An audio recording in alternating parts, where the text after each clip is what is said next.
Hello, my Aloha tribe, and welcome to the Aloha Perspective, where you get a little bit of something and a whole lot of everything. Happy Wednesday. It is hump day. And foregoing self-care today, just for today, just for this week, because this is Pride Week on the Aloha Perspective. So good morning, Sammy. So we're going to keep going down the Pride Road. As a proud ally, I like to educate as much as I can. Yesterday we did flags. I learned a lot. I learned a lot about the flags, and there's so many. And also to share my perspective and my opinion on this stuff, which is basically a perspective, right? So again, Stonewall in. I got this from history.com. I will share the link in the comments of the Facebook post and probably the YouTube post. But yeah, so let's just get rolling. I just kind of wrote down more of the key things on this subject. So let's see. In the 60s, and I have my notes here, so so bear with me because some of them I might read. They're just pretty much taken off of the site. So, but it was a lot easier than reading it all. So like I said, I just kind of took the bigger stuff. So I really, I would really suggest reading the entire article. It was a very good article. It's, it kind of, it's very educational in a lot of ways. So what, the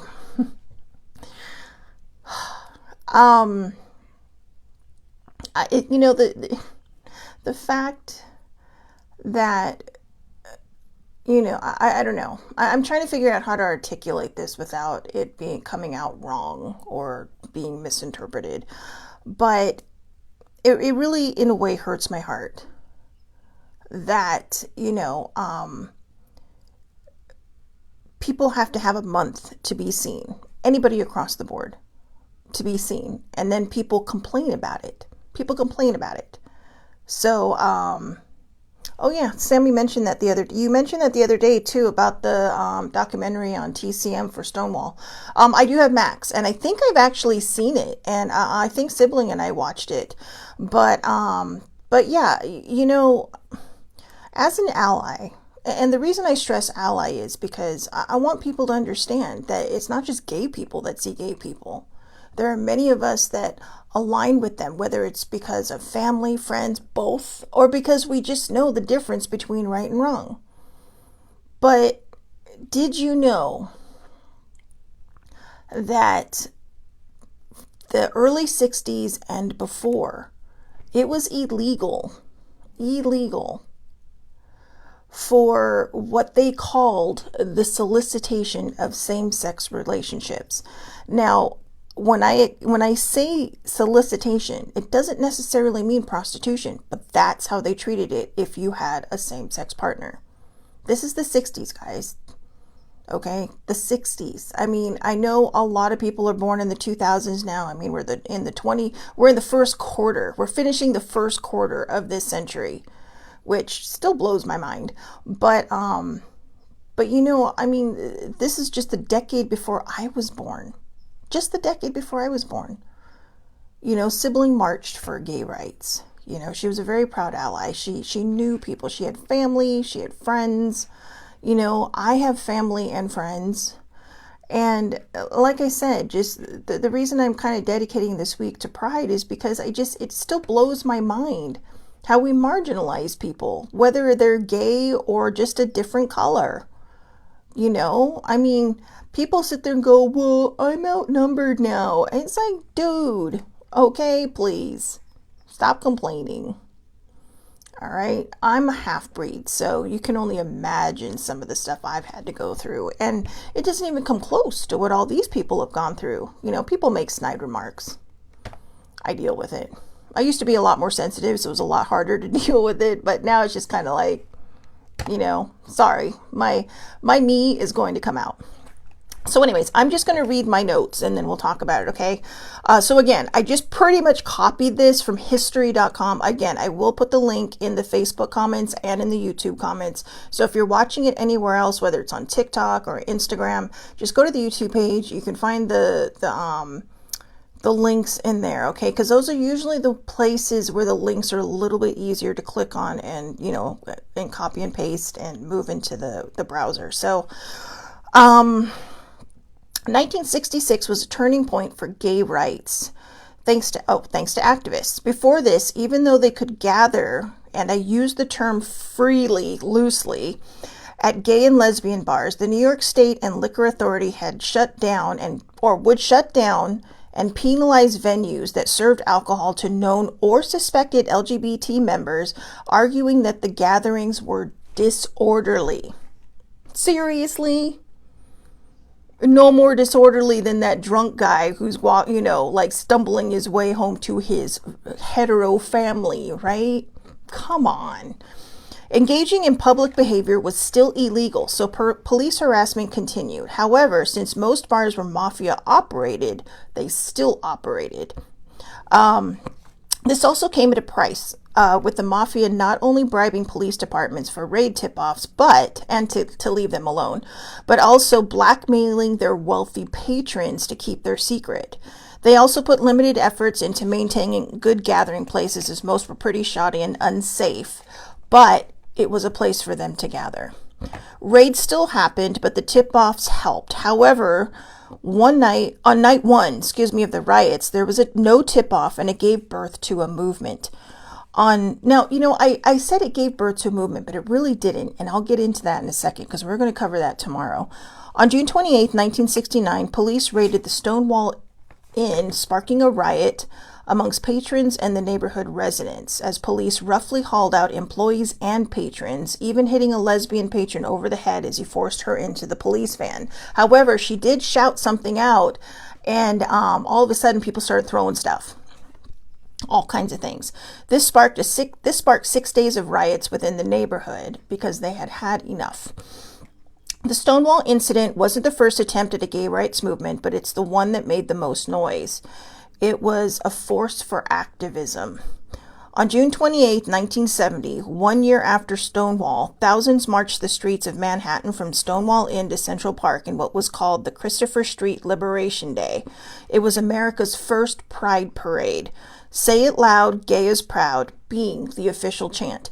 So in the last 55 years, that's when that's how old basically pride parades are. June 28th, 1970 was its birthday. However, tomorrow I'm going to talk about these groups.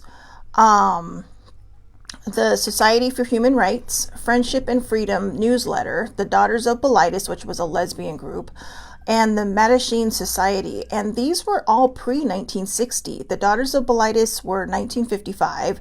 And the Society for Human Rights was started by German immigrant Henry Gerber in 1924. So that's 101 years ago, that first one. And, but still, it's within the last 100 years, right? But so Stonewall didn't start the gay rights movement, but Stonewall nailed it to the ground. Or they nailed it, period. They just nailed it. They'd had enough.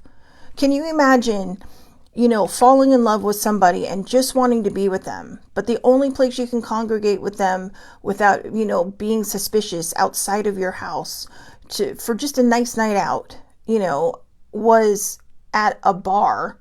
Some of them had no fire exit. Some of them, the plumbing was awful. They watered down drinks like nobody's business.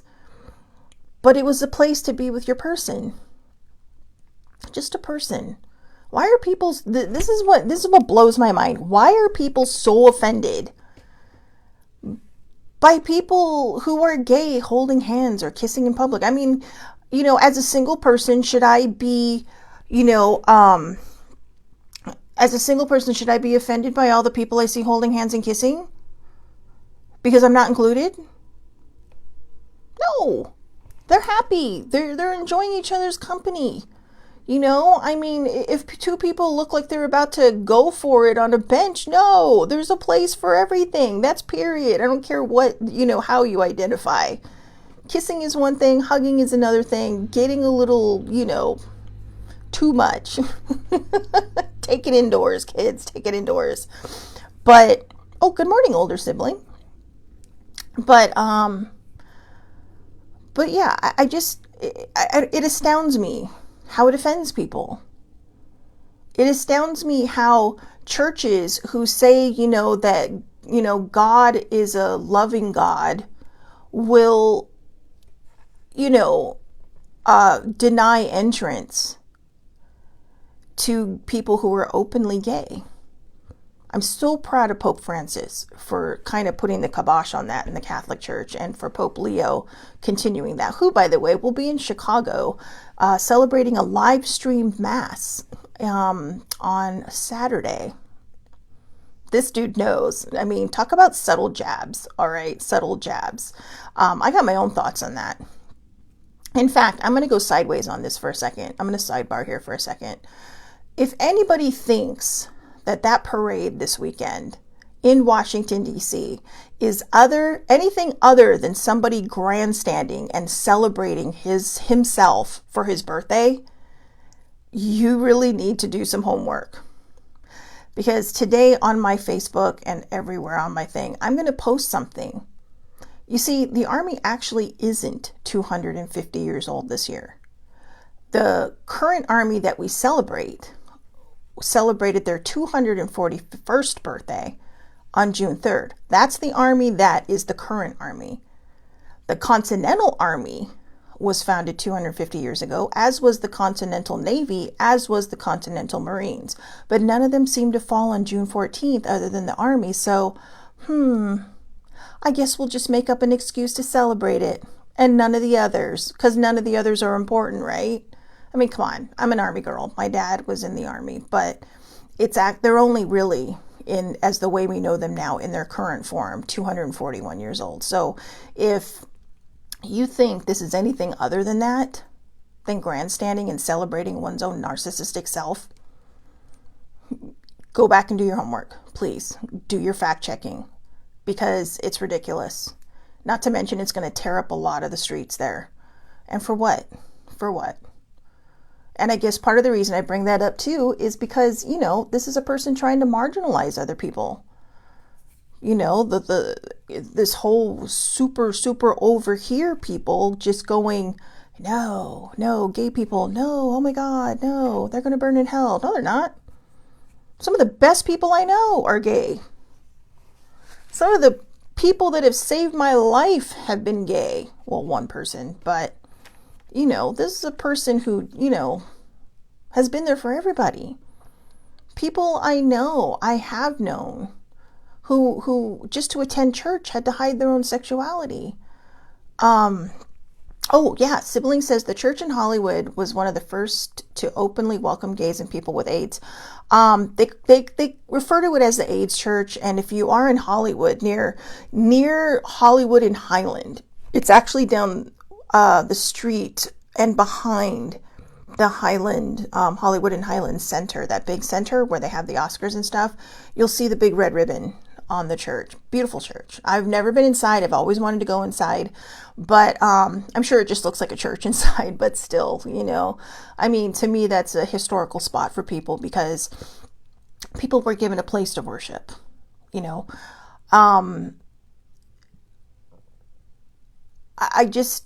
I don't know. I think about Stonewall and I think about how brave these people were. You see, in 1966, when it talked about, it was the turning point, okay? 1969 was when Stonewall happened, June 28th, 1969. But in 1966, because of activists, they were able to overturn the no serving alcohol to people, okay?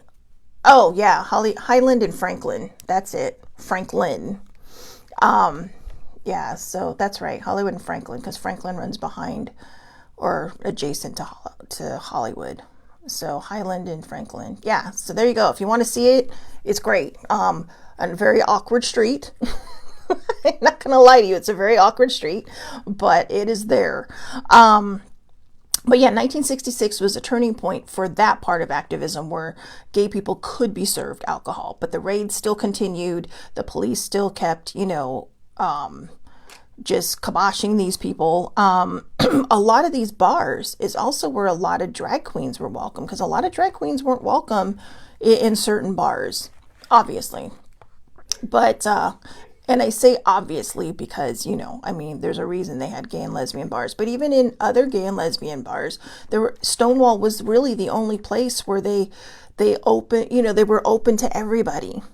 They were like, yeah, come on in. We don't care if you're LGBTQ drag queen, IA plus. Just, you're welcome here. You're welcome here. Because like I said, at some of the other lesbian and gay bars, drag queens were not welcome. Don't get it, but okay. And maybe I'm assuming that now in a just kind of thinking outside the box here. In defense of some of these other lesbian and gay bars, I kind of wonder if they just weren't welcome there because it felt too obvious. And I don't mean obvious in a mean way either. Like I said, I'm really trying to pick and choose my words here so I don't offend anybody. But, if you have a drag queen, it's probably going to tip off a cop, right? And they're going to be like, excuse me, this must be a lesbian and gay bar because look who just walked in. So Stonewall just wasn't a place where this movement started. And it was on Christopher Street. That's why they called it Christopher Street Liberation Day. But it was a place that was really kind of the first openly welcoming everybody. It was like an open secret, right?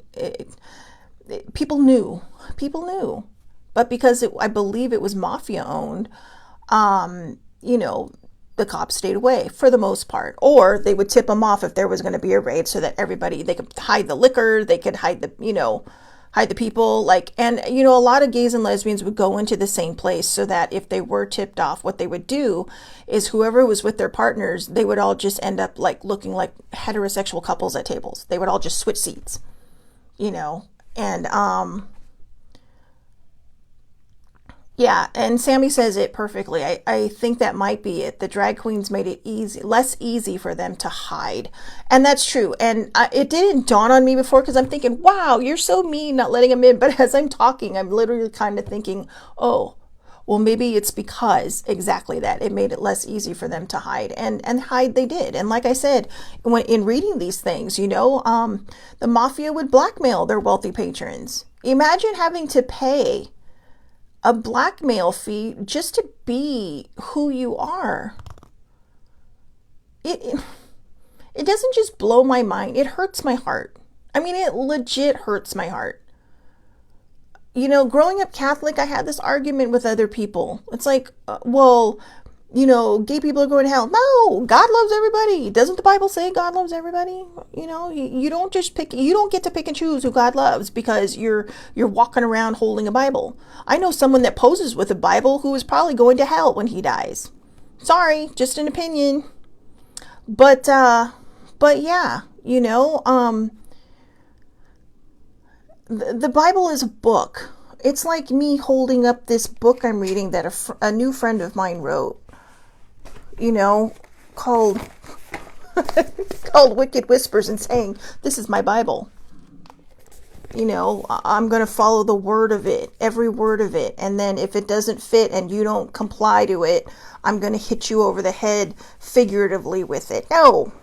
It doesn't work that way. Okay. It does not work that way. We need to be better. We so need to be better.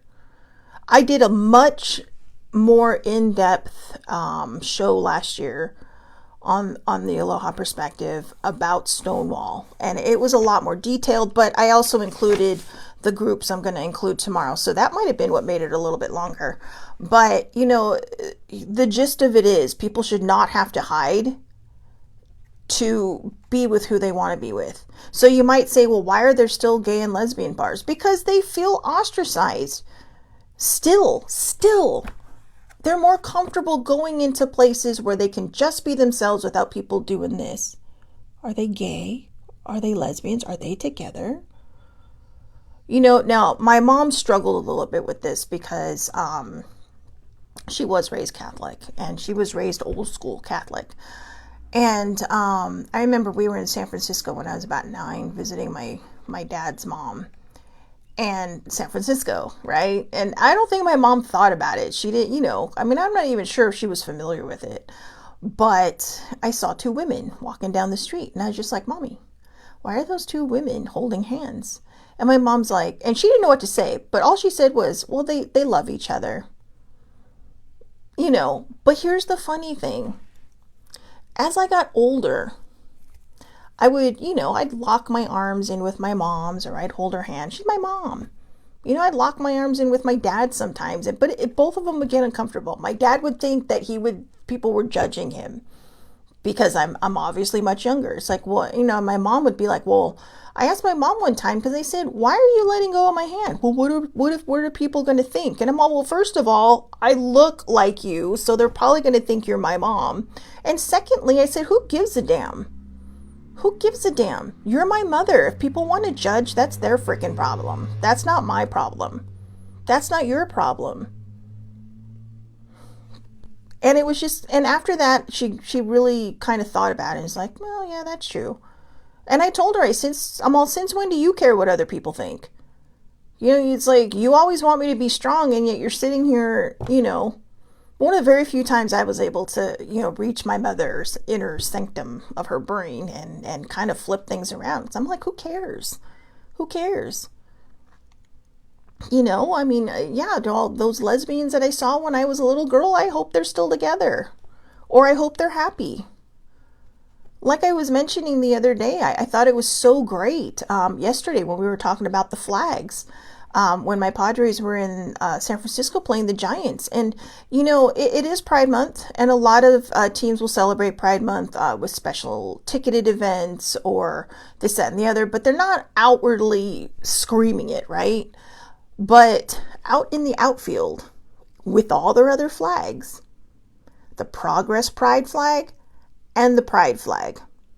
I was just so proud of San Francisco in their outfield. I can't remember if it was all over the outfield or just behind right field. They had their big SF looking like a Progress Pride flag. I couldn't have been more proud of that city or this state or Northern California, because I'm like, good for you. Good for you, just, not marginalizing your marginalized people. Sitting there and going, hey, we see you. We see you. We welcome you with open arms. It's not that hard, guys. If you don't have a problem with a man and a woman walking down the street, let's put it into perspective. There were some people back in the 60s who could not stand watching a white person and a black person hold hands. It sounds a little different, doesn't it? But people didn't like it. And that makes you mad, right? That makes you mad. Like, well, I don't understand. Why would they care? They're humans. But you don't care because it was a man and a woman. Colors are interchangeable there, but it was a man and a woman. But suddenly you care if it's a man and a man or a woman and a woman? Come on. We have to be better. We have to be better. We have to be more open-minded. Be comfortable enough in your sexuality that you don't give a shit what other people do. I'm straight. But, I'll wear my pride shirt. And I used to worry about that. I used to worry, well, what if what if a man doesn't hit on me because he thinks I'm gay? Well, if the man doesn't hit on me because he thinks I'm gay, he's not trying hard enough. Oh my God. Wow, Sammy. Sammy's all, my brother is gay and married to a black man. There you go. And she's in the South. So that about covers everything I just said. Oh, bless your brother. Bless you for being the awesome older sister that he needed. So, but yeah, I have gay family members. I have gay friends. I have a lot of gay friends. I remember Bestie. Bestie was so funny. I have a funny story about this because it makes me, every time I think about it, it makes me laugh, and it involved older sibling. So when older sibling and I really became like sisters, like soul sisters, Bestie's like, I really want to meet Laura. And I said, oh yeah, she's dying to meet you too. And he actually says, why? Because she wants to meet a gay guy. And I just started laughing. And he's like, what's so funny about that? And I'm like, dude, she probably knows more gay people than you do. This girl grew up in the industry. She grew up in the entertainment industry. Her parents were jazz musicians. She was surrounded by so much openness and, nobody caring what the other person did. It was a different world in a way. But the beautiful part about that is that, it opened her heart and her mind in a time when it really wasn't that safe to be open about your beliefs of other people. She was the one that I told you yesterday. She had a friend that worked at we'll just say a prestigious corporation, and they had to hide their sexuality, otherwise they could be fired. Anita Bryant was a tyrant, okay? Bryant the tyrant. And yeah, I don't like her. I don't like her.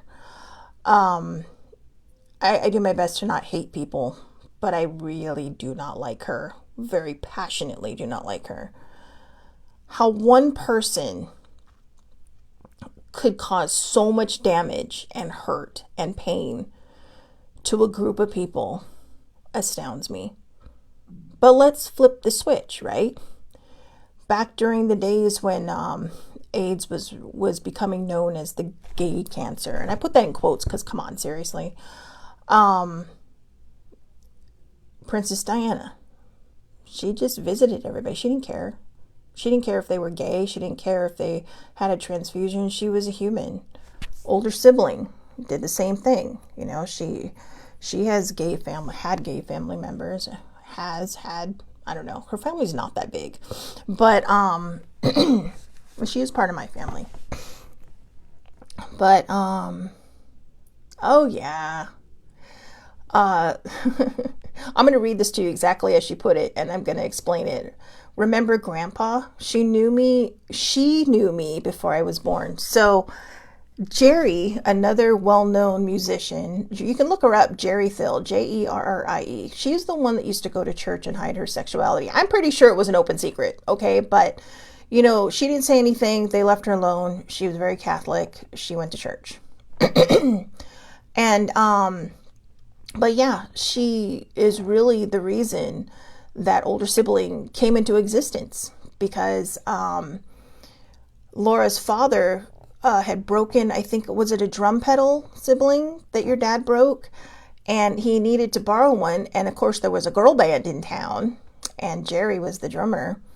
And Jerry knew this beautiful piano player, and that was Laura's mom.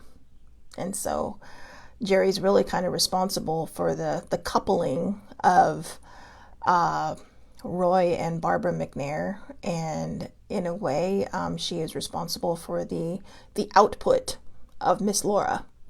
So older sibling. So for as long as and older sibling, both of her grandparents, her grandfathers, died either before she was born or when she was very young. So Jerry was really, she called her grandpa. That was her. In fact, somebody actually who didn't know their relationship and didn't realize how well Laura knew her, because Jerry knew Laura before she was born. All right, she watched the baby bump grow, and that was their beautiful thing. Jerry got to be a grandparent to somebody. She got to be grandpa. And somebody actually, I remember we were at the club and somebody was like, what did you call her? And Jerry's all, that's what she calls me. She's been calling me that since, before she was born. It's just like, and I'm just sitting there, you just grab the popcorn and you'll watch it all unfold. But wonderful human being. And I'm glad that she got the accolades that she did when she was, before she died. In fact, there is a documentary called The Girls in the Band. Great documentary. I believe it came out about 12 years ago or so. The Girls in the Band. Go look it up. It is wonderful. It is great. It talks about female jazz musicians that go all the way back to the early part of the 20th century, and how, they really kind of turned music on its head. So, girls can play instruments.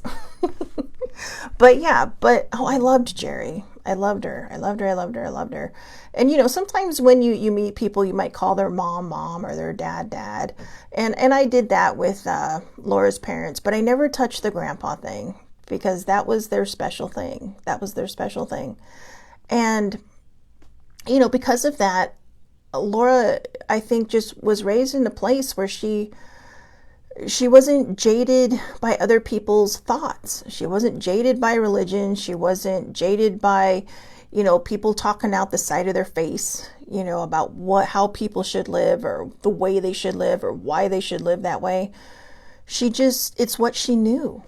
It's what she knew from pretty much birth. And that's how it should always be. We can talk about, all different kinds of beliefs. It's like I said yesterday, we're born clean slates. We're born like the whiteboard right out of the package, or the chalkboard in a brand new school that's never been touched. After the chalkboard's been touched, you can still see from time to time the spaces. I mean, unless there's something now. When I was growing up, there really was no way to perfectly clean a chalkboard to make it look like it was, brand new. I love it. Siblings inserting more of her stories. But I am going to share this story. It has nothing to do with pride. It has nothing to do with gay people, but it does have to do with open-mindedness. So before sibling went to school, she would travel with her parents on the road. Sid Charisse and Tony Martin were babysitters. Was it Laura, that also kind of babysat for you? I know there's some big names there, but they were in the South, and Laura ran up to a fountain.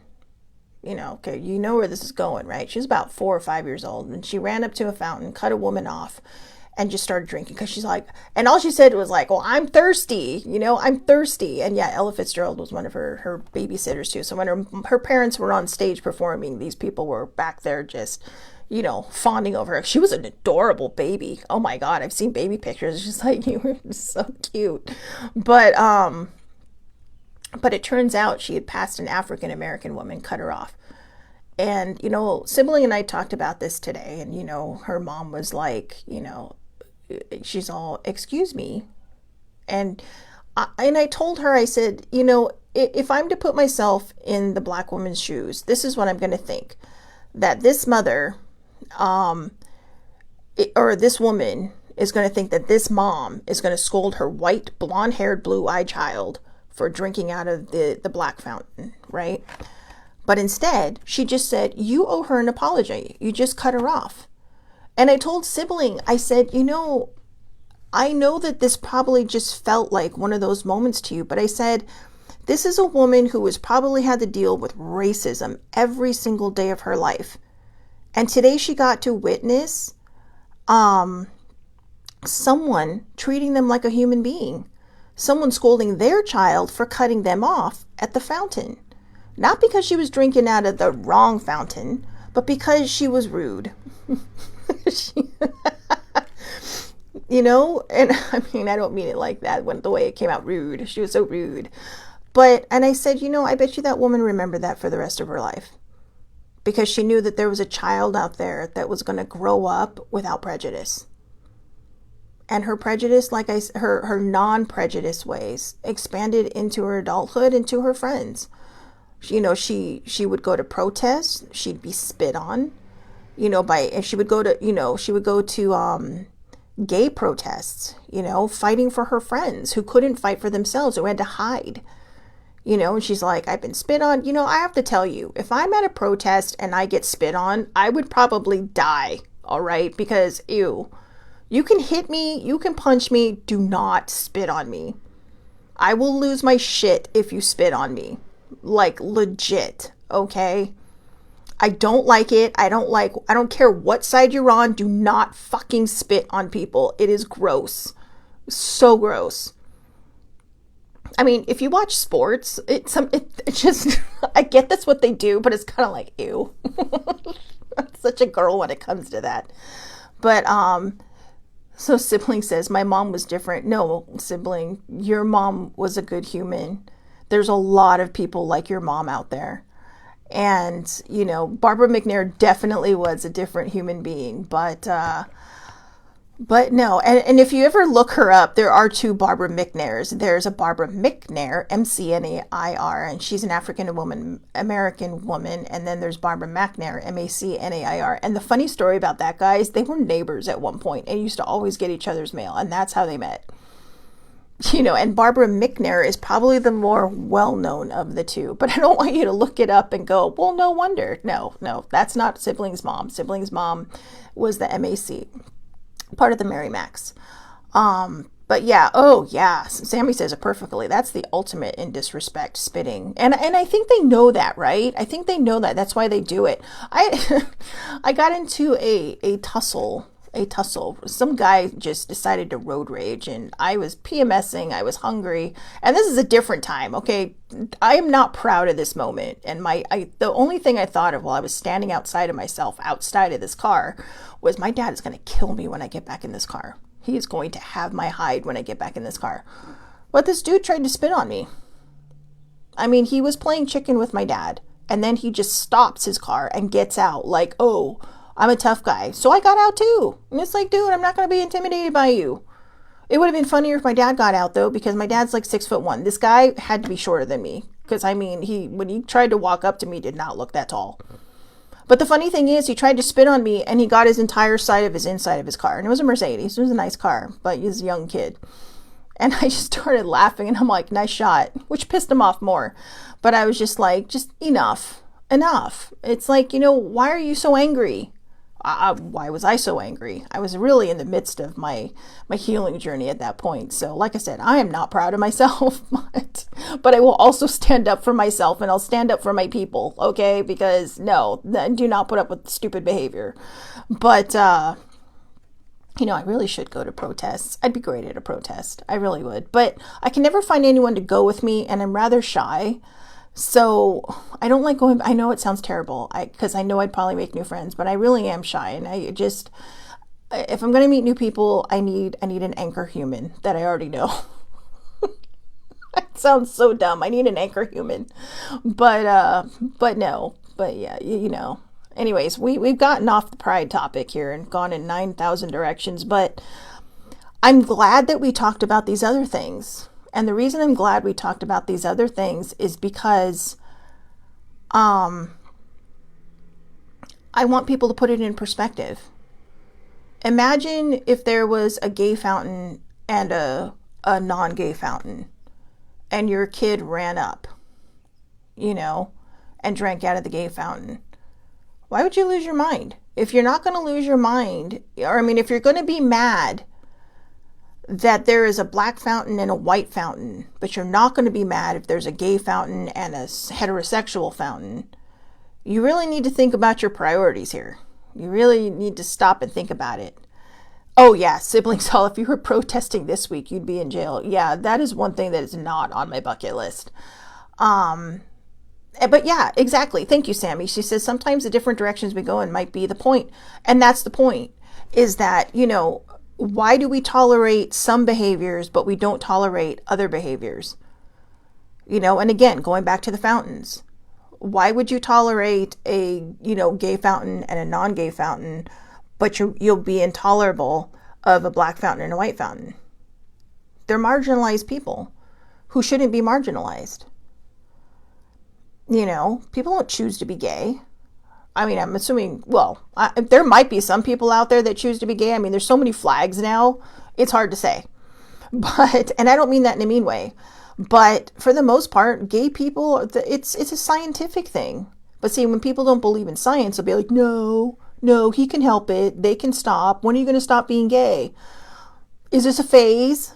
Can you imagine being asked that? Shelly Marie, is this a phase that you're going through, being half Filipino, half white? And a little bit of Hawaiian for like seasoning? No, it's just who I am. It's how I was born. Is this a phase, you being straight? Being single is hopefully just a phase. But is this a phase, you being straight? No. We don't ask each other that, right? We don't say, oh, you're straight? Is this a phase? I would love a gay person to walk up to a straight person that's harassing them and saying, is this a phase? I'd back that shit up in a second if I was standing there. I totally would. Right after I grab the popcorn and start eating it, because I want to see how it unfolds. But it's like,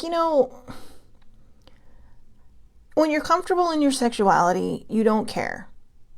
Okay? But there's a lot of people who grew up with a different thought process, who were taught different things. This is where the we're all born an empty slate comes in.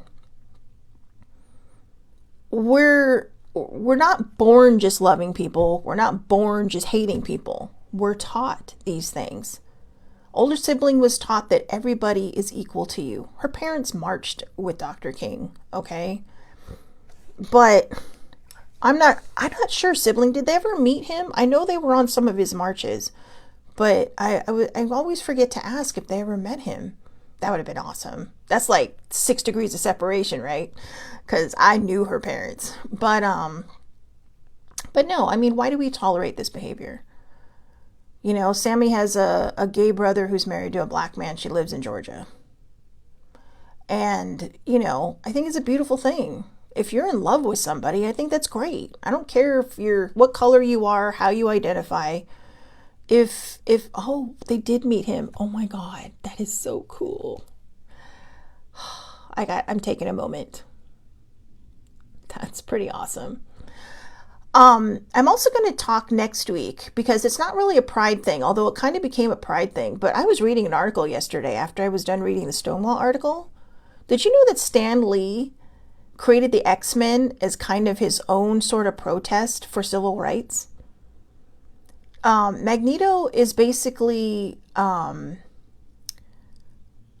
X, and Professor X is Martin Luther King.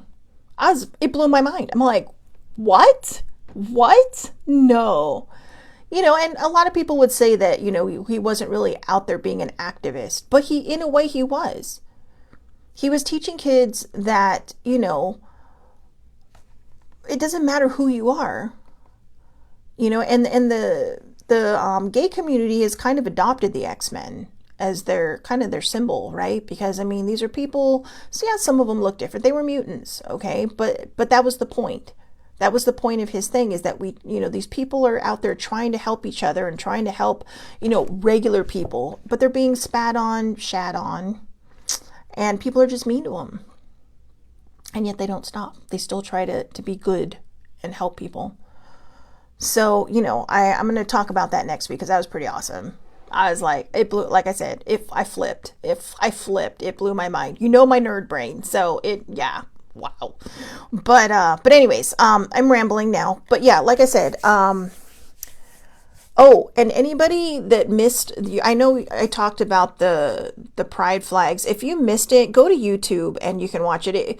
Believe it or not, it was a minute too long to post anywhere other than YouTube. So if you want to see, my show on the pride flags, then you can go to YouTube and find it under the Aloha Perspective. So anyways, I'm going to let you guys go. Sammy, older sibling, thank you for popping on. I appreciate it. I partly think older sibling came on because I've been shaming her. It's like, yeah, thanks for not watching my show today. But, but let's remember, okay, if you're ever in New York, and, you know, President Obama during his term yeah, exactly. Sibling says that was the teachings of Dr. King. And that's exactly the point, is why he's Professor X. And I know you don't know anything about this stuff, but Professor X was you know, the let's embrace the world kind of thing. And then, you know, Magneto was kind of like, well, why should we do anything for them? They don't do anything for us. You know, so I mean, it's not like they were super opposed to one another, but they just had a different way of, you know, dealing with it. But in all fairness to Malcolm X, he did kind of change towards the end, you know, after he went to Mecca, and, you know, he came back different. But and by that I mean just more all-encompassing. You know, I'm just kind of like, there was a sense of enlightenment, I guess you would call it. But it's a very fascinating story. Both stories are very fascinating. You know, both stories are very fascinating. These are two men who really, in a nutshell, were fighting for their people, our people, their Americans, to be less marginalized, but their brothers and sisters to be seen as human and not, you know, anything other than that. You know, you can send these boys off to war together, but then you disrespect them when they come home. Same with the gay people. You send them off to war together, and then, you know, they come home and they're just like, no. So let's be better. Okay, let's be better. Like I said, tomorrow I'm going to talk about the 4 societies that I read about in the Stonewall article. The Society for Human Rights started in 1924. It did not last long. The newsletter called Friendship and Freedom. The Daughters of Bilitis started in San Francisco in 1955. And the Mattachine Society. If I am butchering any of those names, I apologize. And if you're watching this and you know how to say it, please put it in the comments. I am happy to correct myself. But I am just reading it as, I'm just reading it as it looks. So again, just one last time, I'm going to go over this. June 28th, 1969, 6 days worth of riots started at the Stonewall Inn. As Sammy said, it lit the fire. Okay, several groups had tried before, but this one, no, they took it and they nailed that movement to the ground and said, we're not budging. Then they poured cement over it and said, yeah, this is going to stay. If you're in New York, you can go to Christopher Street and you can visit Stonewall. It was made a National Historical Monument, I believe, or put on the National Registry. So, it is a place that you can visit. And, you don't have to be gay to visit, Go there and just bask in the glory of people standing up for each other, straight and gay. Okay? Just being there for one another, reminding each other that they're humans and saying, hey, I got your back. This is not a problem for me. I got your back. Okay? And then, of course, again, June 28th, 1970, very first Gay Pride Parade. So thank your past to Stonewall, the people who really kind of put the Gay Pride Parade on the map, and really gay pride, if you think about it. They weren't the first, but they were the most effective. And they were the people who really kind of get the most credit because, again, they nailed it to the ground and said, we are not going to stand for this anymore. We're done. Boy, the 60s really were a tumultuous time, weren't they? They're a very fascinating time. If I had a time machine, if they existed, I would totally go back to the 60s. It's like something every year was going on, in that decade. I mean, you think about it, 1969, right? 1969, these people are in a riot, they're fighting for their rights, they're doing all these things, and then like less than a month and a half later in the same state, you have Woodstock. I think Woodstock was in the summer, right? August, I think. I don't know. Either way, same summer. Let's just think about these things, okay? Let's treat each other, nicely. Let's see our fellow human for what they are. Someone who looks the same as we do on the inside. Because we all bleed red. Technically, our blood is not red. It just becomes red when it hits the oxygen. That's your science fact for the day. But yeah, thank you, Sammy. It was in August. And I believe Woodstock was in New York. So see, all the things happening in New York. And then there's another group of marginalized people, right? All the hippies coming together because it's the one place they could all just be who they were. They didn't care. As far as I know, I mean, I'm not sure, but as far as I know, they didn't care about, whether you were gay or not. Everybody was there to celebrate the music and the love. Well, oh, I'd love to know how many babies were born out of that concert. But I'm going to shut my brain down now before it goes any farther than it already has. So have a great day, everybody. Thank you so much for watching. I will see everybody back here tomorrow, 8:30 a.m. Pacific time, Facebook Live. All lives are public under Shelly Marie Lucas. Anybody can watch. I forgot my name for a second. You can also catch the replays as long as they're under an hour on TikTok under the Aloha Perspective or my name. Instagram under Shelly Marie Lucas. And YouTube under the Aloha Perspective, and Shellbell's Quest on Twitter. My brain. I'm also on Blue Sky and Threads. Sorry, my brain. Blue Sky and Threads. I believe those are under my name though, Shelly Marie Lucas. So again, I love it. Peace and love, Sammy. So peace, guys. Let's do this. All right. Let's be good humans. Thank you, older sibling, for coming on. Thank you, Sammy, for coming on. My 2 flower children on here. So have a great day, everybody. And again, thank you so much for watching. Oops. Sorry, it won't turn off.